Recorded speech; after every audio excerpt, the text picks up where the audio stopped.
Hello दोस्तों, आज ये इतिहास से संबंधित इम्पोर्टेंट टॉपिक है जिसमें कुछ इम्पोर्टेंट बुक्स के बारे में और इम्पोर्टेंट फैक्ट्स के बारे में बात करेंगे।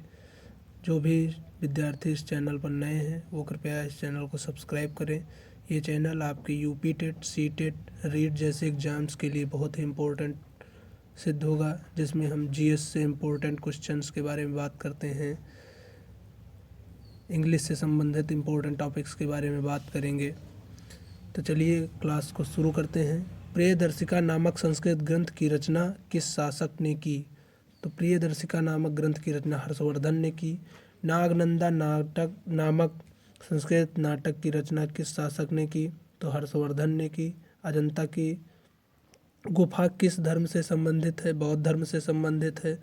सुदर्शन झील का पुनरुद्धार किसने कराया? तो स्कंदगुप्त ने कराया। अब गुप्तोत्तर काल के बारे में अगर कुछ बात करें तो प्राचीन भारत का इतिहास से संबंधित कुछ टॉपिक्स दिए गए हैं गुप्तोत्तर काल से संबंधित।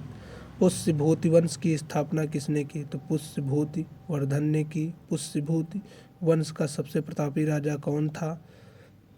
हर्षवर्धन था। हर्षवर्धन गद्दी पर कब बैठा? तो 606 ईस्वी में हर्षवर्धन गद्दी पर बैठा। हर्षवर्धन का दरबारी कवि कौन था? बाणभट्ट था। चीनी यात्री हेनसांग किसके समकालीन था?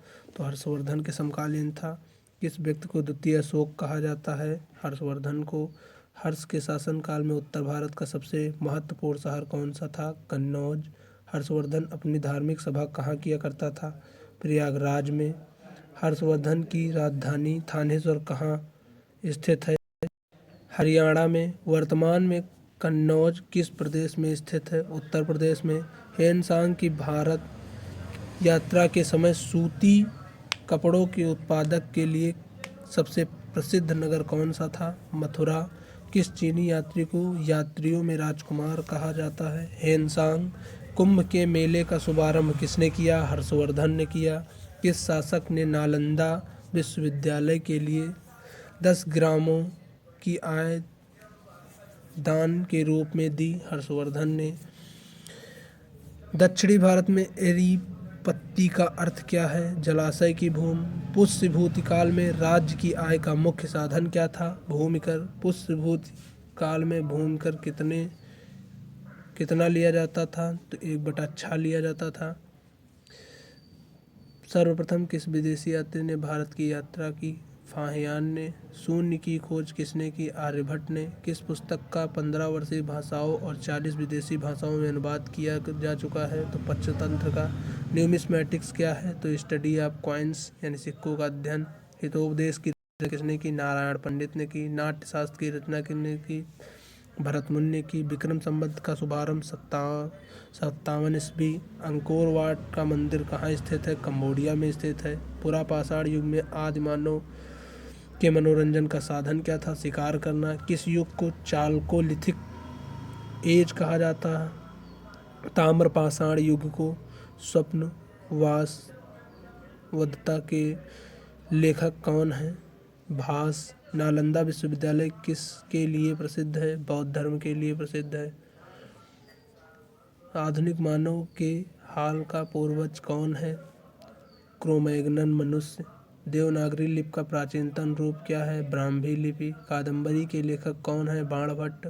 सुभाषित वल के लेखक कौन है? मयूर। तक्षशिला नगर किन नदियों के मध्य स्थित है? सिंधु व झेलम नदियों के मध्य स्थित है। भीमबेटका किसके लिए प्रसिद्ध था? गुफाओं के शैल चित्र के लिए। प्राचीन भारत में कौन सी लिपि दाईं ओर से बाईं ओर लिखी जाती है? खरोष्टी लिपि। प्राचीन काल में मानव द्वारा किस अनाज का उपयोग हुआ? चावल का प्रयोग हुआ। भारतीय इतिहास का कौन सा स्रोत प्राचीन भारत में व्यापारिक मार्गों पर मौन है? मिलिंद पान्हु। सर्वप्रथम भारत को इंडिया किसने कहा? यूनान वासियों ने कहा। मेगास्थनीज ने अपनी पुस्तक इंडिका में किसके शासनकाल का वर्णन किया? चंद्रगुप्त मौर्य के शासनकाल का वर्णन किया। चीनी यात्री हेनसांग सर्वप्रथम किस भारतीय राज्य पहुंचा? कपिसा पहुंचा।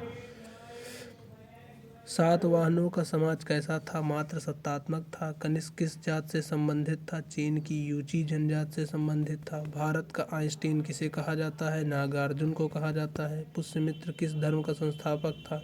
समर्थक था, ब्राह्मण धर्म का समर्थक था। बेस नगर में स्थित गरुड़ स्तंभ का निर्माण किसने कराया? हेलियोडर ने कराया।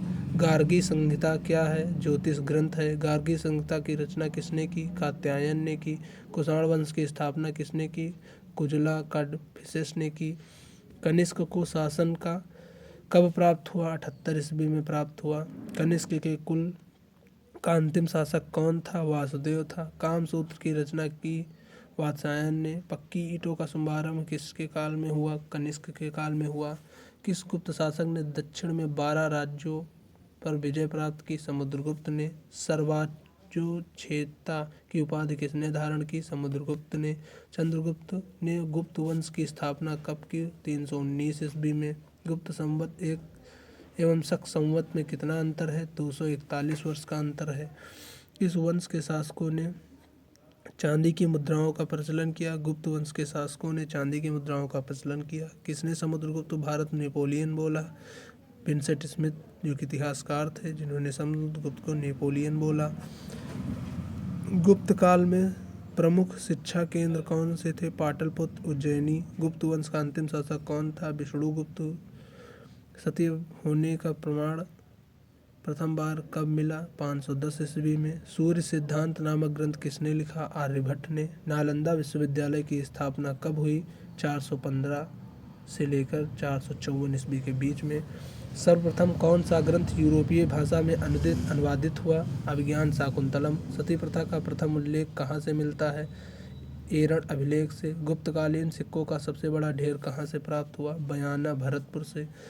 किस गुप्त शासक को नालंदा विश्वविद्यालय का संस्थापक माना जाता है? रूपक को। कालिदास की कौन सी कृति की गिनती विश्व की सर्वाधिक प्रसिद्ध 100 कृतियों में से की जाती है? अभिज्ञान शाकुंतलम। गणित की दशमलव प्रणाली के आविष्कार का श्रेय किसे जाता है? मौर्य युग को।